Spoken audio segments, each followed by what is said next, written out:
देखें, क्या आपको भी लगता है कि सब कुछ ठीक चलते चलते अचानक आपके घर का सुकून बर्बाद हो जाता है? अच्छी भली नौकरी या बिजनेस में अचानक खसारा होने लगता है, या बगैर किसी वजह के घर में बीमारियां और लड़ाइयां शुरू हो जाती हैं।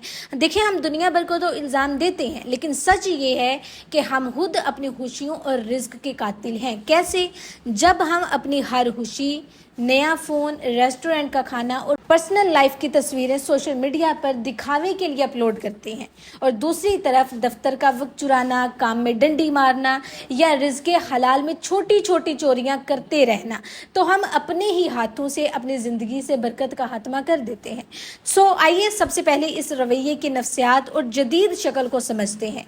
हमारे प्यारे नबी करीम सल्लल्लाहु अलैहि वसल्लम ने इरशाद फरमाया, नज़रे बद यानी कि आँख का लग जाना बरहक है, और ये इंसान को कब्र तक और ऊँट को हंडिया तक पहुँचा देती है।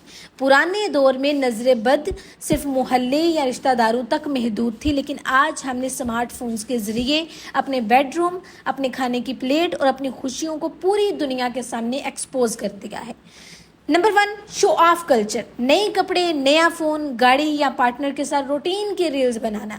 ज़रा सोचें, आपकी वो स्टोरी एक ऐसा इंसान भी देख रहा है जो बीमार है, जिसके पास खाने को पैसे नहीं हैं, या जिसकी शादी नहीं हो रही। सेकंड है जेलसी। जब वो इंसान महरूमी के एहसास के साथ एक ठंडी आह भरता है, तो वो हसद और नज़र बद का जहरीला तीर बनकर आपके सुकून, आपकी सेहत और आपकी मोहब्बत को डस लेता है। थर्ड है, इस्लाम ने खुशियों और नेमतों को छुपाने और शुक्र अदा करने का हुक्म दिया है, ना कि हर दूसरे घंटे इंस्टाग्राम पर उसका इश्तहार लगाने का। ठीक है। दूसरी तरफ हमारी बरकत के ख़त्म होने की सबसे बड़ी वजह वो छोटी छोटी गलतियां हैं जिन्हें हम गुनाह समझते ही नहीं हैं। हम समझते हैं कि हराम सिर्फ रिश्वत या चोरी का माल है, लेकिन काम चोरी उससे भी बड़ा गुनाह है। Number 1, office time wasting. 9 से 5 की नौकरी में देर से आना, काम के वक्त पर घंटों फ़ोन पर सोशल मीडिया से स्क्रॉल करना, या बिला वजह ब्रेक को लंबा कर देना। क्या आपको लगता है कि इस 8 घंटे की तनख्वाह में से जो वक्त आपने ज़ाया किया, उसका पैसा आपके लिए हलाल मुबारक होगा? सेकंड है, अपने क्लाइंट या अपने बॉस से वादा करके काम पूरा ना करना, क्वालिटी खराब करना और सुस्ती दिखाना। जब वो पैसा आपके घर आता है तो उसमें से बरकत ऑलरेडी ख़त्म हो चुकी होती है।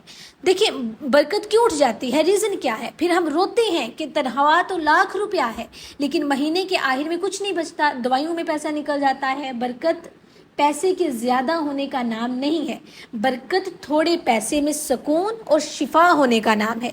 जब कमाई में काम की चोरी और हराम की आमिज़िश आ जाए, तो रब्बे कायनात इस पैसे से सुकून छीन लेता है। हमारा पाकीज़ा दीन इस्लाम ज़िंदगी को हसीन और बरकत वाला बनाने का इंतहाई खूबसूरत असूल देता है। नबी करीम सल्लल्लाहु अलैहि वसल्लम ने इरशाद फरमाया, अपनी ज़रूरतों और मकासद की कामयाबी के लिए पर्दादारी और राजदारी से मदद लो, क्योंकि हर नेमत वाले से हसद किया जाता है। और इसके हलाल के बारे में फरमाया, सच्चा और अमानतदार ताजिर काम करने वाला क़यामत के दिन अंबिया, सिद्दीकीन और शहदा के साथ होगा। अगर आप चाहते हैं कि आपकी ज़िंदगी, आपकी कमाई और आपके घर में बरकत का समंदर बहे, तो दिखावे की नुमाइश बंद करें और अपने काम में 100% ईमानदारी और मेहनत शामिल करें। अगर आप भी अपने घर और रिज़्क को नज़र बद और बेबरकती से महफूज रखना चाहते हैं, तो आपने 4 स्टेप पर फौरी अमल करना है। Number 1, keep life private. अपनी हर खुशी, अपने घर के मामलात और अपने ख़ानदानी लम्हात को सोशल मीडिया पर पोस्ट करना बंद करें। अपनी ज़िंदगी को एक प्राइवेट और मुकद्दस किताब बनाएं। सेकंड है वर्क एथिक्स। जितने घंटे की नौकरी या आपका मुआहिदा है, उसमें अपने बॉस या क्लाइंट को पूरा वक्त और बेहतरीन काम दें। काम की चोरी से खुद को और अपने बच्चों के पेट को बचाएं। ठीक है।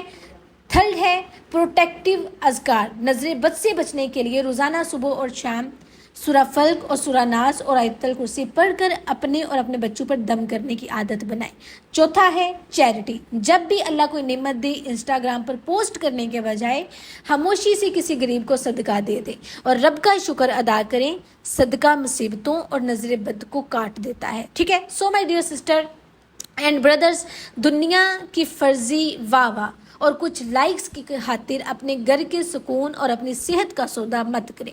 اپنی خوشیوں کو چھپانا سیکھیں اور اپنے کام میں سچائی پیدا کریں. جب آپ کا رزق پاک ہوگا اور آپ کی زندگی میں دکھاوا نہیں ہوگا تو رب کائنات آپ کو وہ سکون اور برکت عطا فرمائے گا جو دنیا کی تمام دولت مل کر بھی نہیں خرید سکتی. ٹھیک ہے، تو اگر آج کی اس گفتگو نے آپ کو اندر سے جھنجھوڑا ہے اور آپ کو اپنی ان غلطیوں کا احساس دلایا ہے تو اسے اپنے ان دوستوں اور عزیزوں کے ساتھ ضرور شیئر کریں جو سوشل میڈیا کے دکھاوے اور کام کی سستی میں مبتلا ہیں. شاید آپ کا ایک شیئر کسی کے گھر کا سکون اور رزق کی برکت کو لوٹا دے. میں دعا کرتی ہوں اللہ تعالی ہم سب کو حسد، نظر بد، دکھاوے اور بے برکتی سے محفوظ رکھے. خوش رہیں، ایماندار بنیں اور اپنے رب پر توکل رکھیں. اپنا بہت بہت خیال رکھیے گا، دعاؤں میں یاد رکھیے گا. اللہ حافظ.